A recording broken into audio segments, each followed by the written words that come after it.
Inside Pediatrics contains real-life surgical scenes in a hospital environment. Viewer discretion is advised. On this episode of Inside Pediatrics. Took a nasty hit to the knee. Thought to myself, what am I gonna do now? Gotta make sure we don't damage cartilage in his knee as we do this. I would classify Marissa right now as being in heart failure. A 5-year-old little boy. The car rolled over and he may have been ejected out of it.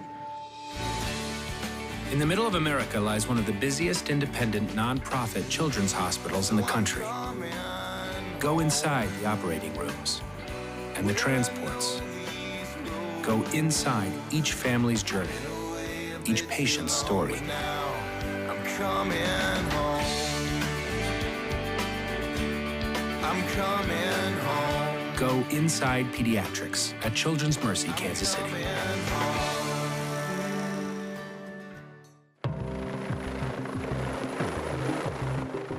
A night in the region's busiest pediatric emergency department is a race to make split-second decisions that save lives. Team 6 months old, commodities, no surgeries, no medicines, there's no family strip seizures, proceeding today. A patient who's 6 months old from Bolivar, after a 1-hour flight, was brought in for what we call status epilepticus, which is uncontrollable seizure episodes lasting for more than 20 or 25 minutes. Status epilepticus is life-threatening. Baby Selah needs specialized diagnostic tools to quickly identify the problem in her brain. You're doing very good. What was the CT timeline? Seizures is basically involuntary firing of your brain cells, and a quick test to make sure the brain in general is looking okay is getting a CT scan of the head. We prepare for a variety of emergencies. It can go from 0 to 60 awfully quickly. Children's Mercy is the only Level 1 pediatric trauma center in the region.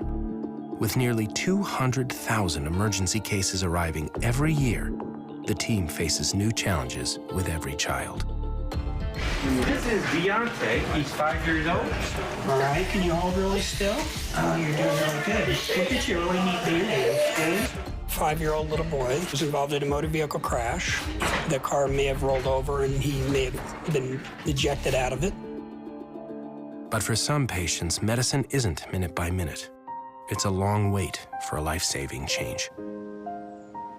I hope I can go next. Said Jacksonville. Marissa did. Why can't we go to Miami? We can go to Miami. A vacation trip to Florida is just a dream for 17-year-old Marissa. Her heart is failing, and there is no cure. I have restrictive cardiomyopathy. It's where the heart muscle is thickened, like on the left ventricle. Eventually, it'll get too stiff where the blood won't be able to go through anymore. Marissa's heart is pumping less blood every day, and she's getting weaker. She struggles just to walk up the stairs. She is out of breath all the time. So it's really frustrating because I see that my baby can't do any of the things that a teenage girl should be able to do. I can't run for more than like 30 seconds, so it's really affected me now. A heart transplant is Marissa's only chance.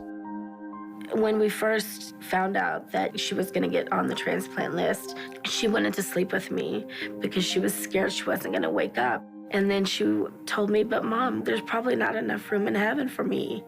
And I said, no, honey, there is. There's plenty of room. Are you nervous? I'm really nervous, but I'm ready.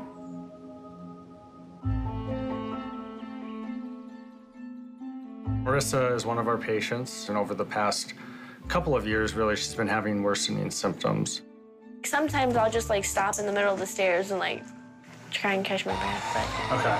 I would classify Marissa right now as being someone who is in heart failure. She's requiring a fair amount of support in the form of an IV medicine called milrinone, which helps the heart squeeze a little bit stronger.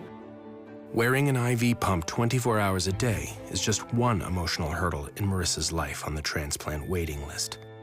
Child psychologist Jamie Gross-Tolson helps Marissa cope. So what are you looking forward to most? I used to always play volleyball in our backyard. Even though you're short? Yeah, I was still good. I have no doubt. Transplant comes with a lot of emotion. I start working with families at the time that they find out that their child's in heart failure and help them prepare for what it's going to be like to wait for a heart transplant. Could it be today? Yes. Could it be 3 months from now? It could. We're just waiting for the absolute perfect heart for you.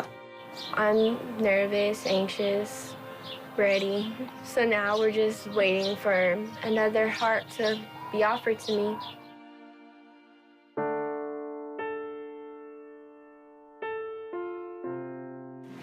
So how did you hurt your knee? Football. Football. One of the top-ranked high school football and basketball athletes in the state, Julius's dream is a sports scholarship to college. We were in the district championship and came out, and I was just having a game. It's the game of my life. It was a pretty long run, and I was going down and took a nasty hit to the knee. And I basically tore every ligament in my knee. Thought to myself, well, what am I gonna do now? Sports medicine specialist Dr. Kevin Latz will repair Julius's torn ACL and give him a chance to keep his dream alive. Julius has hopes of being a collegiate athlete. Our goal here in surgery today is to essentially create a new ACL for him. So we'll give you a dose of antibiotics beforehand and then a couple doses afterwards. And then we'll make sure you have good pain control before you go home. Okay. Even though it's gonna be hard to not be out there and doing what I love to do best, I'm just gonna have to know that I'll be back in no time.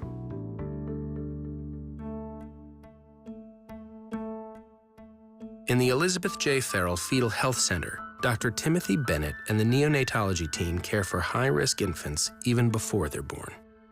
The main goal for the Children's Mercy Fetal Health Center is to improve the outcome of these complicated pregnancies. Today, the team is creating a care plan for Phoenix, an unborn boy who will need specialized care at birth due to a serious abdominal defect. We see the abdomen here. You can see where his intestine and the stomach is outside of the normal abdomen. And that's very classic for this particular defect called gastroschisis. This is a defect that's going to require immediate correction. We're going to want her to deliver in the Fetal Health Center. Phoenix will be delivered by C-section, so the team can protect his exposed intestines immediately. Nice and easy. Nice and easy. Here we go. All right, cheer.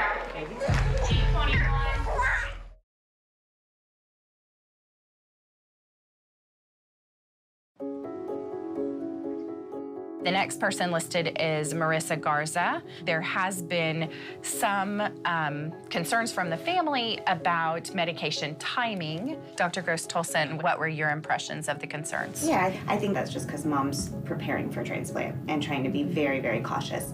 Which I think is good. I do too. So she will remain listed. There's no contraindications, and we are awaiting a heart. Marissa and the other patients on the Children's Mercy heart transplant waiting list are supported by a multidisciplinary team. We have a current wait time of at least 6 to 9 months. So we are really hoping that we get that heart before she may become sicker to the point where she'd have to live in the hospital waiting for the heart. Dr. James St. Louis is the transplant surgeon. He monitors all patients on the transplant list and performs other cardiac surgeries.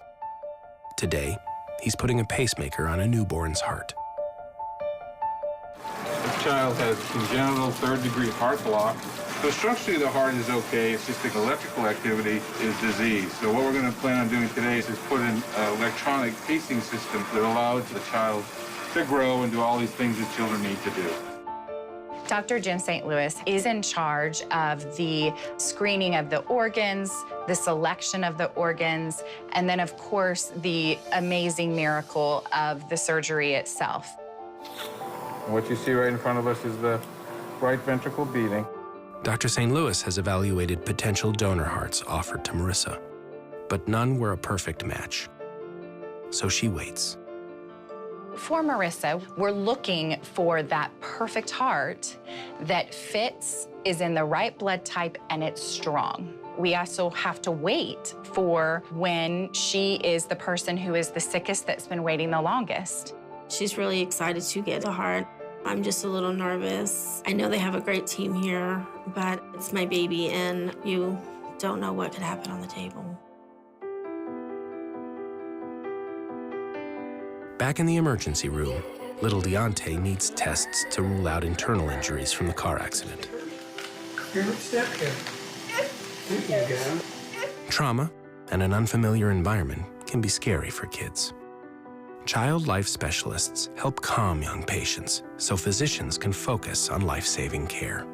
I was just called into this room to check in on this little boy and saw that he was nervous. Let's get your weight first, and then we'll play some fun games. Sound good? We can help calm him down in these situations. We played, and I just waited until he had family come. Deontay is lucky. While he awaits discharge, the Children's Mercy transport team arrives with a critically ill infant. We got dispatched for a neonate in respiratory distress. Her oxygen level was low, so we immediately bumped that up. After we intubated and do another chest x-ray, we noticed we had a pneumothorax, so we had to take care of that by needling the chest and evacuating the air that has collected in the pleural space. Tiny Brylan was born too early, and her lungs aren't strong enough to keep her alive. She's rushed to the neonatal intensive care unit, where the team works to stabilize her respiration. While the NICU team continues to help Brylan breathe, Selah, the critically ill newborn with seizures, has been diagnosed and stabilized. She's ready to go home. She had an MRI and a CAT scan. Basically what happened is she had a stroke in utero, and it affected her development. We're gonna keep on some medicine and just make sure that she's good.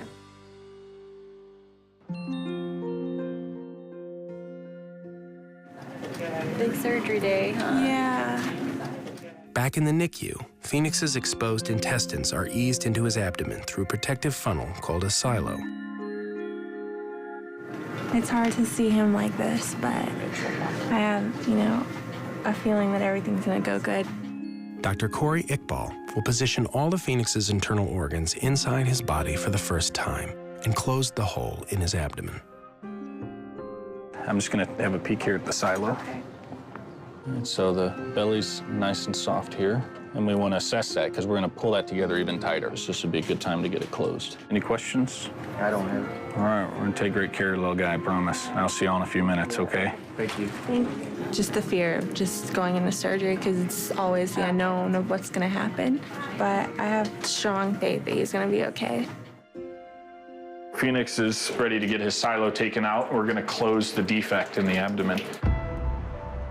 You can see each one of these ties is where we were able to reduce it and squeeze it down further. And then his abdomen's nice and soft here, so we know we got some room to get this all closed up once and for all. So we're just gonna cut this off just to make it easier to get him prepped for surgery.